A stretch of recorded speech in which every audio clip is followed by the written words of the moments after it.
মা কানা মুহাম্মাদুন আবা আহাদিম মির রিজালিকুম ওয়ালাকির রাসূলুল্লাহি ওয়া খাতামান নাবিয়্যিন।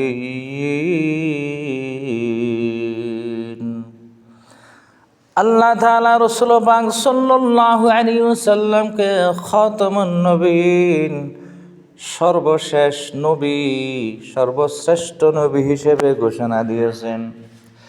রাসূলুল্লাহ নিজে বলেছেন, আনা খাতামুন নবিয়্যিন লা নবিয়্যা বাদি। আমি হলাম সর্বশেষ নবী, আমার পরে আর কোনো নবী আসবে না। সুতরাং যারা নবীর পরে নবী আসে তারা কাফের। নবীর পরে নবী আসে যারা বলে তারা কাফের।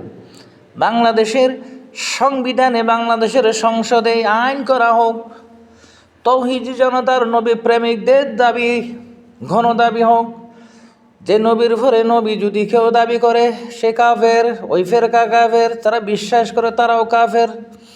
নবীর পরে নবী নাই, সংসদে আইন চাই। আমাদের নবী হলো সর্বশ্রেষ্ঠ নবী, সর্বশেষ নবী, খাতামুন নবিয়্যিন। ও জেনারেল শিক্ষিত ভাইরা, সাধারণ মানুষেরা অনেকে প্রশ্ন করেছে নবী আর আবার আসবেন।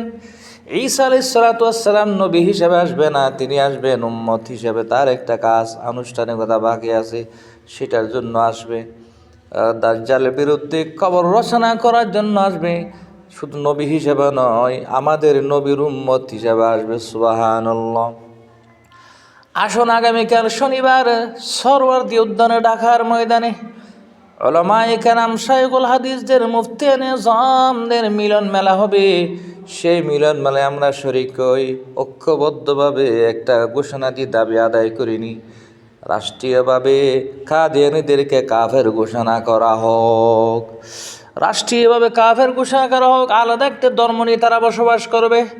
কিন্তু কাদিয়ানীরা এখন মুসলমানদেরকে ধোঁকা দিয়ে যাচ্ছে, বারবার মুসলমানদেরকে ধোঁকা দিচ্ছে।